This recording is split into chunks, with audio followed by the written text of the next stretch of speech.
All right, so to conclude this crankshaft installation, one thing I kind of forgot to touch about is you really want to check your crankshaft thrust or end play. And that's what that is the amount of travel or play your crankshaft has front to back of the engine. So it's relatively easy checkable. You might be able to rent these tools from like your local parts provider.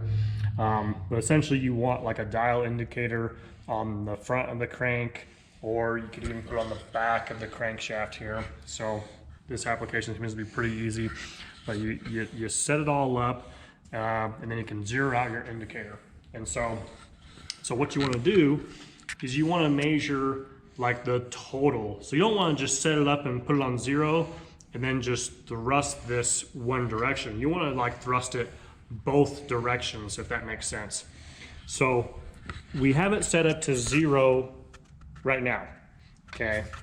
And now what I'm gonna do is thrust this crankshaft backwards. So we're gonna find a nice safe kind of pry point, and you're not prying like crazy hard. You're just gonna kind of pry it backwards a little bit. You can actually see the crankshaft move with the oil and assembly lube kind of coming out. And then you're gonna check your indicator, right? So now we're all the way backwards. So I'm gonna zero this out. And it's hard to get it perfect. But we're at 0. And that's with the crankshaft thrusted all the way to the back. Okay, so now I'm gonna come on the other side of this crank and I'm gonna pry it all the way forward. And we're gonna see the total amount of play. And it looks like in our application,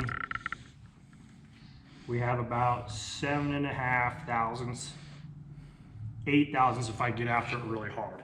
And again, you're not like, I mean, I could get a lot of thrust if I like really cranked after it, which is why I'm not using a very large bar here, just a kind of a large flathead. Make sure it's clean too, by the way.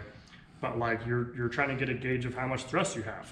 And I mean, the specs on this is you want to be between 4 and 8 thousandths of end play. And so I think we're good. I mean, we're right there like at 7.5, 8. So, but it's important to kind of check those things. So as always, that should kind of conclude your crankshaft installation portion of this engine build. So I hope you found this helpful.